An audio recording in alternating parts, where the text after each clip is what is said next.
got a star on my car and one on my chest, a gun on my hip and the right to arrest.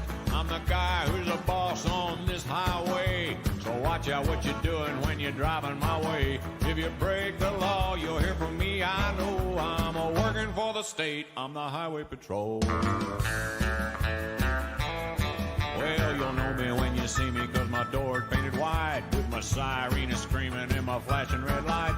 I work all day and I work all night, just to keep law and order, trying to do what's right. If I write you out a ticket, then you better drive slow. I'm just doing my job, I'm the highway patrol. I'm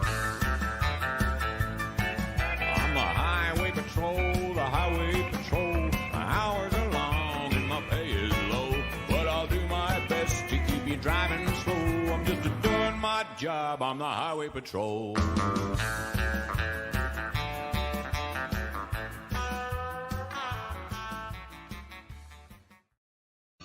What's up there, clean freaks? It's Hank Balch in studio today with Garrett Hollembeak, and we're going to be talking about Citation Nation, the new series that's coming out on Beyond Clean and Transmission Control.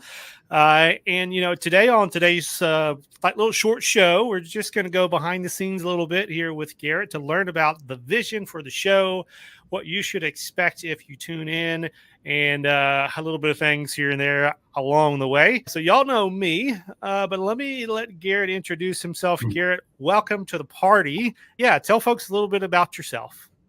Hey, thanks. Really excited to be here, Hank. I like the intro, Junior Brown. That's doing our job on the highway patrol. It's funny, too, because when you asked me if I'd ever heard of Junior Brown, I hadn't, but that song. Oh, you've heard that song? Okay. I've heard the song. Yep. So, but yeah, just a little bit about me. So my name is Garrett Hollembeak. I'm an infection preventionist for Bon Secours Mercy Health at their Fairfield Hospital. My background, worked for Cincinnati Children's Hospital in their sterile processing department. That was kind of my roots and where I became acquainted and fascinated with healthcare and patient safety. I was there for 5 years as a tech and got to work all 3 shifts and worked as the instrument coordinator, which was pretty phenomenal. And then as their manager before moving into infection prevention. So is your trajectory, like right now, like you're loving the IP space, you're continuing to grow? Like I know you're doing studies right now. Is it epidemiology or public health or both? Yeah. So last December, I completed my education in public health with an emphasis in epidemiology. So that was great. My family put up with a lot of late nights and overtime and middle of the night getting essays in and stuff. So nice to be done with that.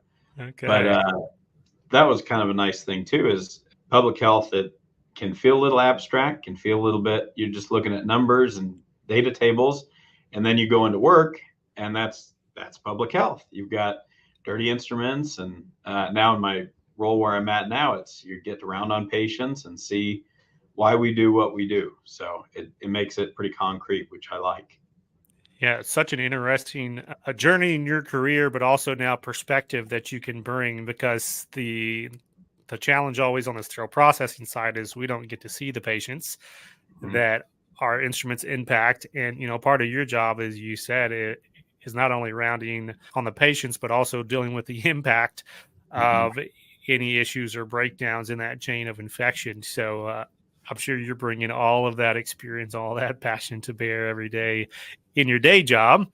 And, you know, so this is something on top. Maybe you can call it a hobby. Maybe you can call it a side hustle. I don't know what you want to call it. But Citation Nation was one of the many options or opportunities for a podcast series that you could have done with us. And this is the one that you landed on. So I'm kind of curious what your vision is for the show. Yeah. So growing up, I remember this, they'd have a radio show, like 102.9 in rural New Mexico. And every Friday they'd have a squawk box session. I don't know if they would call it that, but it was a squawk box session. And people would call in, they'd say, this is how rough my week was. This is what happened. My boss ticked me off and all of these things. I think it was good catharsis for people and it made it for like drive home radio. But you also see kind of a subset of that after people they go through survey.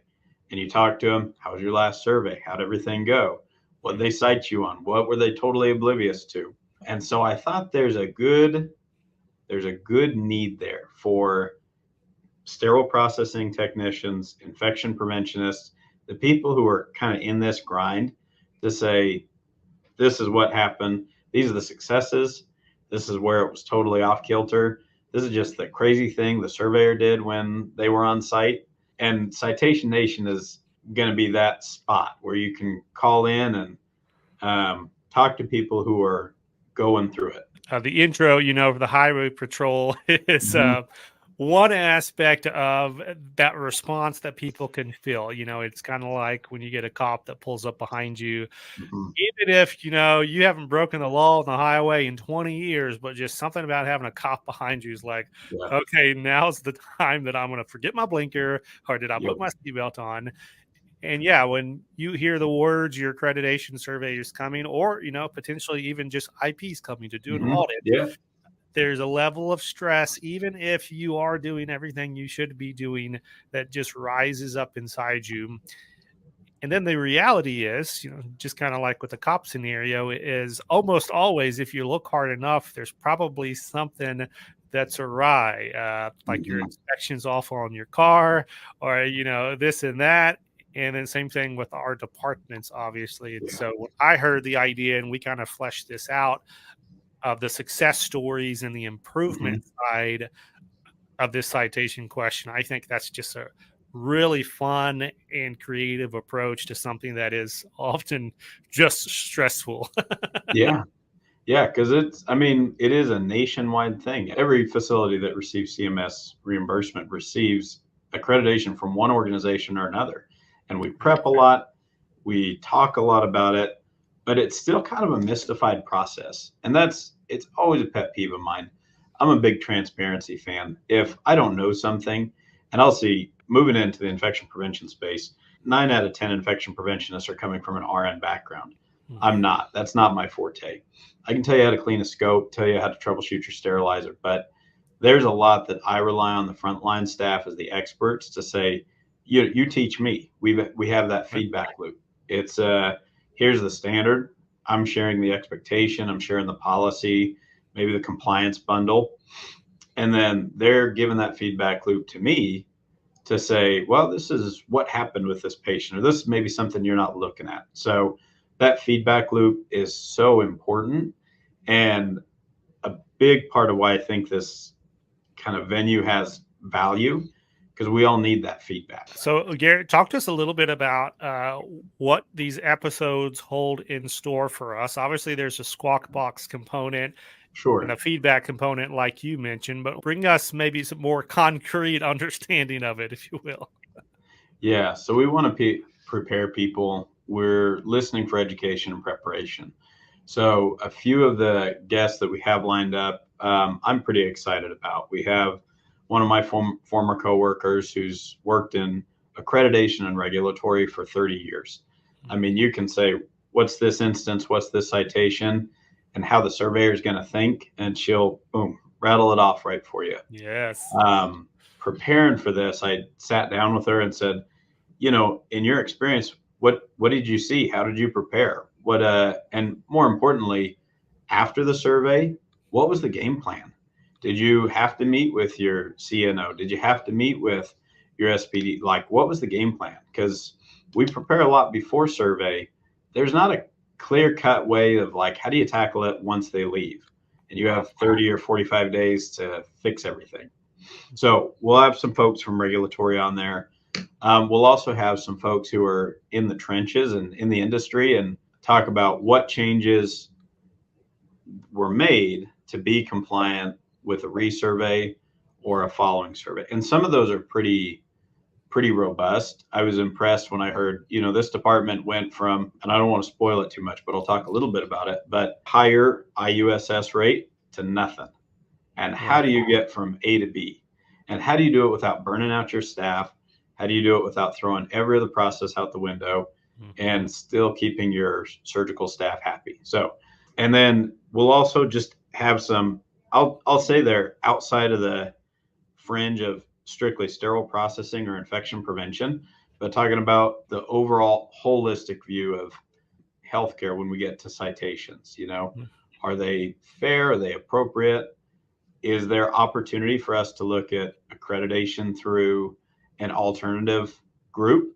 I appreciate the work that Joint Commission does. They're not the only option, and they're not the only one that, needs to be part of that feedback loop. So we'll try to have the staff who are listening feel confident about what's possible and what's doable, what they can improve on in preparation for their next survey. Yeah, that is a very common, I think, and just not even a misunderstanding of what the accreditation process is, but a lack of awareness of what it is. Yeah. And then out of that lack of awareness, there's just this fear component, all these assumptions that are made about, what's going to happen and what they're going to ask me and what they're going to say and what happens if we do get cited. And I love that you brought up there's not a lot of thought, post citation. There's not a lot of prep, for post citation. All the work is let's not get cited. Yeah. And not a lot of, okay, if we do, how's everyone going to respond and what is the process and how do we get, from point A to point B, if it's 30 days or 45 days or what have you. And so that's a really, really important topic that I've been in the industry now for 15 years, and I've never heard anyone talk about that. So I think I'm looking forward to learning about that as well. Let's talk about the audience here. There's obviously going to be 2 platforms we're pushing this out on. It's going to go out through the Beyond Clean brand to hit the sterile processing market. Yeah. It's going to go out through the transmission control brand to hit the IP market, but it's going to be on the internet and anywhere else that podcast can be heard. So anybody can run into this thing and listen. So what's your vision for someone who tunes in, what you want them to take away from the show? Yeah, that's a great question. I think a big thing is we want to educate them on the nuts and bolts of the process. So what standards would a surveyor be looking for? For example, if you're working in sterile processing and you received a citation, Joint Commission or whoever accredited you didn't say, this is the sterile processing standard. It all falls under an infection control standard. That's right. And even that piece of communication, as I've talked to, and I didn't know that as a SPD tech, I didn't know that until I was at a management level and really realizing I'm doing my job because it's right for the patient, but there's I'll just say a language barrier on how these regulators are speaking, how these surveyors are speaking.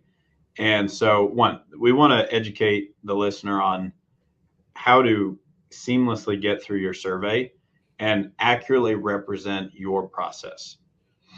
You said something that was a kind of a driver behind this too, is we don't necessarily want to get through a survey without any citations. I want the things that should be, and especially as an infection preventionist, I don't want a perfect survey if we're not a perfect facility.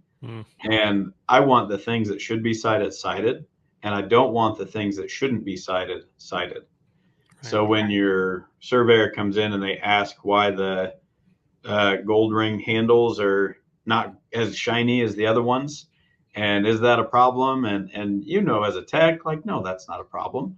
But you don't want to say something or speak in a way that gives that impression. So all that to say, we want to empower the frontline technicians. We want to let them know that they are the subject matter experts. We don't want, and if I had a perfect situation in my mind, it's, hey, I listen to this podcast. I'm a second shift or third shift tech working in decontam, and I don't feel nervous about talking to a surveyor because I know the vernacular, I know what they're looking for, and I know how to talk through a good process. That's kind of my dream for this bit of education. Awesome. Well, as I already said earlier, I've already got a mental list going of the things I don't know the answer to that you've mentioned. And everyone in every department, if you're in healthcare, this matters because it's a survey, not just of the leadership, not just of the IPs, not just of particular departments, this hospital's accreditation is an umbrella that covers every clinician in that facility. And so we all need to care and be aware of what's going on. And that's one of the many reasons I think this is just going to be a terrific conversation. So for anyone who's tuning in, this is going to be happening in 2024. And I just want to cue you on what you can do right now. So number one, if you're curious to know more about Garrett, you can track him down on LinkedIn. Just LinkedIn, search his name there and connect with him. Garrett, I'm assuming that you may still be looking for some potential guests and some feedback and some stories on this. Is that correct? Absolutely. If you changed a process, if you initiated a patient safety measure to bring your department in compliance, that's what we want to hear about. That's a ton of work to do. And for very little celebration, I'll say, we want to celebrate it. We want the whole nation to hear that you did A, B, and C, and it was hard work and you did a great job. And now the patients that come to your facility are safer. That's a big accomplishment. You can connect with Garrett directly through LinkedIn and get that conversation started here prior to the launch of the show. And then secondarily, I want to encourage everyone, if you haven't already downloaded the mobile app, the Beyond Clean mobile app on your smartphone, now's the time to do it, and I'll tell you why. On the mobile app, you're able to categorize these shows so that if you get hooked on Citation Nation, you're like, yeah, Beyond Clean, Transmission Control, yeah, those are great podcasts, but the Citation Nation one is the one that I want to make sure that I don't miss an episode for. Well, you can categorize that on your app to make sure that you can just go boom, boom, boom, right down the line to catch all of them in order as they release. So right now you can track those down on your app store. They're free downloads. Just Google Beyond Clean and they'll pop up. So Garrett, I'm going to give you the last word here before we wrap and leave everyone in anticipation now what's coming down the pipe in 2024 for Citation Nation. Awesome. Well, we're excited about it. We want to hear from you. We want to hear from the front line. We want to hear from the infection preventionist who has never stepped foot in a sterile processing department. We want to get your voices out there and then bring in the people who know what's going on. We want to know people's real life, real world, not the polished version of how we soared through our survey with no citations. We're excited to hear about the nitty gritty as we get through this. So thank you for the opportunity, and we're excited. All right. Well, that's Garrett Hollembeak. You're watching a Beyond Clean and Transmission Control live stream in preparation for the Citation Nation launch in 2024. Like we say all the time here at Beyond Clean, we want to encourage each and every one of you to keep fighting dirty. To arrest. I'm the guy who's a boss on this highway. So watch out what you're doing when you're driving my way. If you break the law, you'll hear from me. I know I'm a working for the state. I'm the highway